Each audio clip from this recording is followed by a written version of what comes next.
total. Coût cumulé sur 3 ans de votre présence, suppression de l'ISF, 10 milliards, flat tax sur les revenus du capital, 5 milliards, baisse de l'impôt sur les sociétés, 15 milliards, taxe d'habitation pour les 20% les plus riches, 8 milliards, baisse de l'impôt sur le revenu, 5 milliards. Depuis le début de ce gouvernement et du mandat de M. Macron, cela représente 43 milliards qui auront été pris à tous les Français pour être donnés à quelques-uns seulement.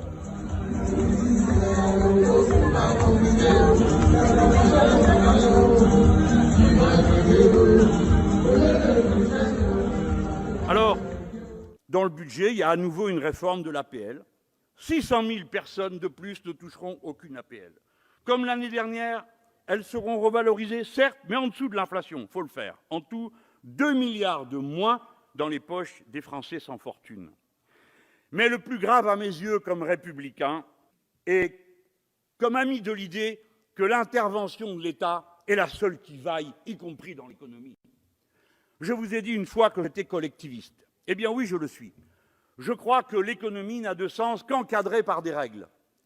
Je pense que sur ce point, peut-être vous pourriez être d'accord avec moi. La liberté totale du marché n'a aucun sens. Donc, s'il y a des règles, il faut qu'elles soient appliquées. Et si on veut qu'elles soient appliquées, alors il faut qu'il y ait des gens pour les faire respecter. Vous imaginez assez d'embaucher je ne sais combien de policiers de plus pour maintenir l'ordre dans les rues, ce que vous appelez l'ordre. Mais par contre, quand il s'agit de contrôler le capital, quand il s'agit de courir après les fraudeurs, alors là, il n'y a plus personne. Mais oui, 1000 postes de moins, 1600 postes de moins pour le ministère des Finances. Moi, je les y aurais maintenus à courir derrière les sous qu'on nous doit. 80 milliards qui nous sont volés tous les ans.